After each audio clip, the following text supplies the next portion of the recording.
Going on, my pretty pandas? It's your huggable hipster here with Koya. And welcome back to my channel, where today we are doing a Q&A. As originally, you guys had asked me a lot of questions on Korean culture and me and BTS. And me. I thought I'd just answer all the questions here in the Q&A, which will be posted today as a second video. I did not plan to do a second video today, but it just kind of happened. Like me being born. It just happens. So yeah, Koya's gonna be here the entire time. Aren't you, Koya? Aren't you, Koya? Are the pandas back there jealous?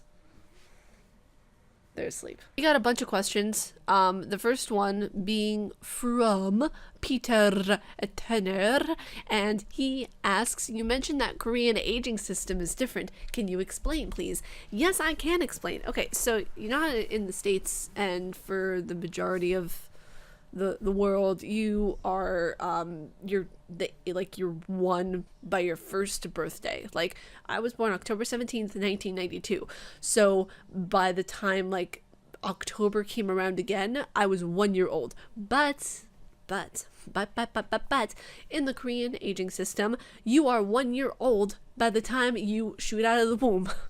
Sounds weird. By the time you come out of your mother's belly, you are officially 1 year old. And depending on when you were born, like in the lunar calendar year or the Chinese New Year or whatever, because like in Korean culture, it goes by the Chinese calendar. So in Korea, everyone is, like I said, one from the time they're born, and everyone gets a year older on New Year's Day. So your Korean age is always either 1 or 2 years older than your Western age. So I would be 2 years older than my actual Western age. So since I would be 25 in America, I would be 27 in Korea.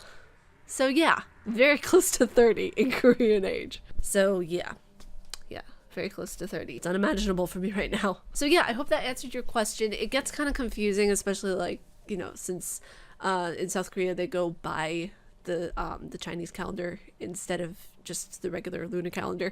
So yeah, I think that I would just be 27 if I calculated it correctly. The next question is also from Peter Turney, and he asks, what Korean foods that you haven't tried yet are you looking forward to trying on your trip? Okay. So as most of you know, I am going to be traveling to South Korea next year. I am really looking forward to trying kimbap. I'm really looking forward to trying kimchi. There's one that's called hangover stew that I read about, and I want to try it. I have no idea what it is, but I want to try it. There's soft tofu stew that has seaweed in it, and I really want to try that. A lot of their food is very spicy, and I'm not a fan of extremely spicy food, but I want to try it. I really want to try it. There's also kimchi stew, which I've heard about. Also, there's instant noodles, which is basically ramen. There's chimkek or chimkak. But the one that I really want to try is the hajanguk, or the hangover soup, as it's called. It's referred to like a soup eaten as you were hungover is the translation. And a lot of this stuff I really have to be careful with because I am extensively allergic to all forms of fish and all forms of nuts. So I'm mostly going to be eating at vegan places whenever I go there. So the next few questions we actually got from Andrew, and I wanted to answer them all because he asked really awesome questions. So the first question that Andrew asks is, what cultural differences or traditions between Korea and the US do you like the most, and have you adapted them into your everyday life? There are a lot of which I have adopted that actually I didn't know were from Korean culture that I've learned about it since I was a kid, and I didn't realize it was from Japanese and Korean culture, of where it's a very simple thing, but not a lot of people my age do it, is respecting your elders. Like, respecting your elders is a very big thing in my family, of where you serve the older people first in your family, and then you serve yourself. You don't eat until the older person is eating. One thing that I really like a lot that happens in South Korea, and I noticed a very big difference here in America, is people dress a lot nicer in South Korea. Whenever you are in the States, people are like, why don't you just wear sweatpants and a t-shirt? And it's like, I like to dress to impress a lot of the time, now being kind of a hypocrite wearing a t-shirt for a video. Yeah. But it's kind of interesting because it's like, I watched the channel We Fancy for a while now, and it was one of the things that they mentioned too, where Happy was talking about, he used to live in Canada, and then he moved to South Korea.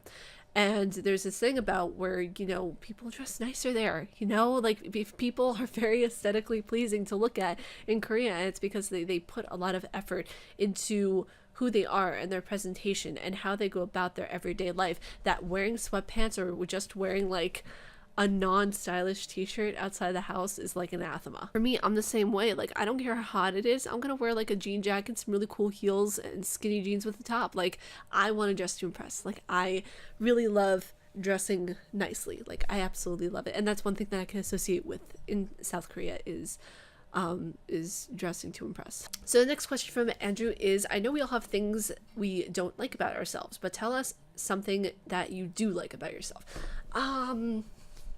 I really like about myself, I like my lips. I like my lips because it's a funny story. People always tell me that I look like I have fillers and I have gotten lip injections, when honey, this is, I was born with this and I love it. I like my big lips. I do. It's it's a cross between how it was like my gene pool, because my dad is Israeli and my mom is Irish, so that mixture gave birth to this. The next question that Andrew asked was, can you cook, and if so, what is your favorite dish? I love cooking. I love it so much. My favorite dish is to well, actually there are like two dishes that I really like, so I'm going to name the two of them. The two dishes I really love cooking are steak and then a side of spinach pasta, and I either put the pasta on top of the steak, like a little piece of the pasta will go on top of the steak, or as a side dish. Yeah, I just love cooking in general, but that is one of my favorite dishes to make. And then my other favorite dish to make is ramen that has peas, chicken, and a little bit of chicken broth inside, and it's mixed all together, and then I put a little bit of sauce on top. The sauce, like the orange sauce that you get from Panda Express, that sauce, that is some good stuff. Anonymous, I wish you would have said something about your name, because I really want to give you credit for asking this question. I don't think anybody has actually like forwardly asked me this, but yeah, you guys are gonna get an answer. Spilling the tea today. He asks, who is my bias in BTS? RM, he's my bias in BTS. He's, you know, all the members are awesome, but I have a soft spot in my heart for RM. He's a great leader, a great writer. Oh my god, he's an amazing writer. Amazing musician, amazing rapper. You know, it just, he has an amazing heart for everyone in the group, and he puts a lot of effort into everything that he does, not just with music, but with just life in general, and I find that really inspiring. So hence the Koya pillow. I wanted to get this one first because, you know, I don't even think I have to say it. I think next I want to be able to get the pillow that Jungkook did, and then the pillow that V did, because it's just a big heart. The entire pillow is just a big heart, and I love it. You know, if I ever got to make a BT21 character, it would be a panda wearing glasses, and I would call him Kyopi, because Kyopi means coffee. It would be my coffee panda. Yeah, that was the Q&A. I really hope you guys enjoyed this. I didn't, like I said, I didn't expect to do a Q&A at all. I just, you know, expected to answer some of the questions about the Korean culture and everything in the tea talk, but like I said, since we didn't have enough time, we couldn't address them, and I'm glad I got to do it in this video. But yeah, if you guys like my face and what I do, and you guys want to see more Q&As, be sure to leave a question down in the comment section below, and I'll either answer it in a Q&A like this or my tea talk. But yeah, be sure to subscribe and hit the bell down below, because I make videos every weekday and not normally twice a day anymore. Stay casually nerdy, you guys, and I will talk to you all in tomorrow's video. Peace.